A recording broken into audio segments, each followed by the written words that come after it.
The United States always had a neutral policy. However, we entered World War I after a German U-boat sunk many of our ships. We didn't intend to join the war effort, but Germany continued attacking our passenger ships.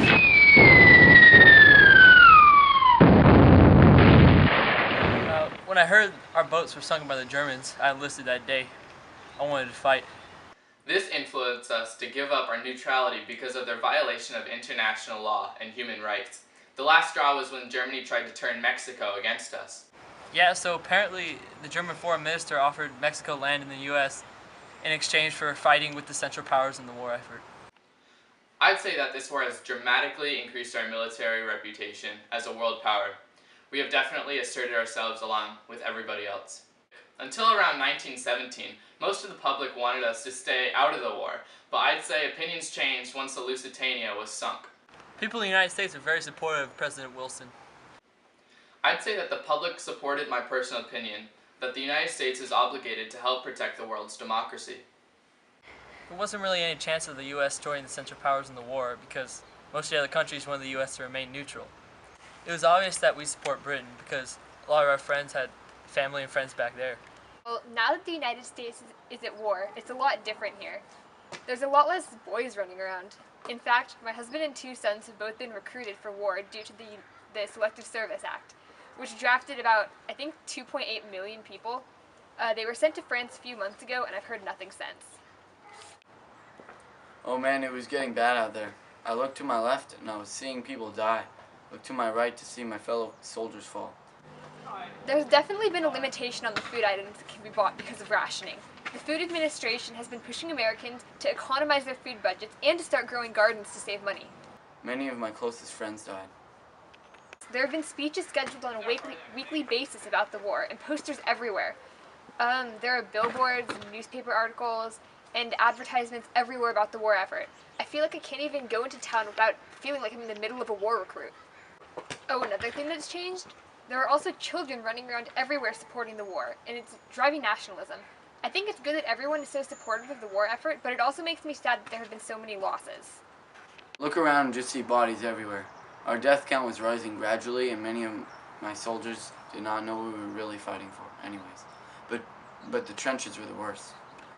Up to the knees in mud at all times. Trenches were like holes dug in the ground to protect ourselves from Germany and Austria. Anytime I think about the trenches, I just remember chaos and screaming, death, and mud. Lots and lots of mud. And the food was horrible. Fresh food was scarce, and the little we had tasted tasteless. It was impossible to sleep in the trenches with all the war happening all around us. And the noise and death made it impossible to sleep in mud. I lost my arm when a bomb blew up 10 feet from me. I wasn't expecting it at all. Some shrapnel flew up and hit my arm. I can't even put to words the pain and shock I felt when I saw what happened, but I'm lucky that I lived. Others around me, they got a lot worse. Some even died. America does have a plan to try and put a stop to the war. Well, I actually created the 14 points. Now, let me explain the 14 points to you. The first of the 14 points is reliance on open diplomacy rather than secret agreements. And the second one is freedom of the seas. Number 3 is free trade, I think. Number 4. I don't even know, okay? So that's why I joined the army. Number 4 was to reduce the military forces and weapons. Number 5 was to readjust the colonies fairly. Number 6 was the allowance for Russia to self-determine its own government. And number 7 was respect for Belgium's integrity. Number 8 was the restoration of French territory. Oh, the 10th one was Austria-Hungary receives fair development opportunities, and the 11th was all the Balkan states can be independent. The 12th is creation of a Turkish state and self-determination for the people of the Ottoman Empire and free passage through the Dardanelles. I know number 13 is the independence of Poland. It's my friend's from Poland. He died. 14 was the formation of the League of Nations, I think.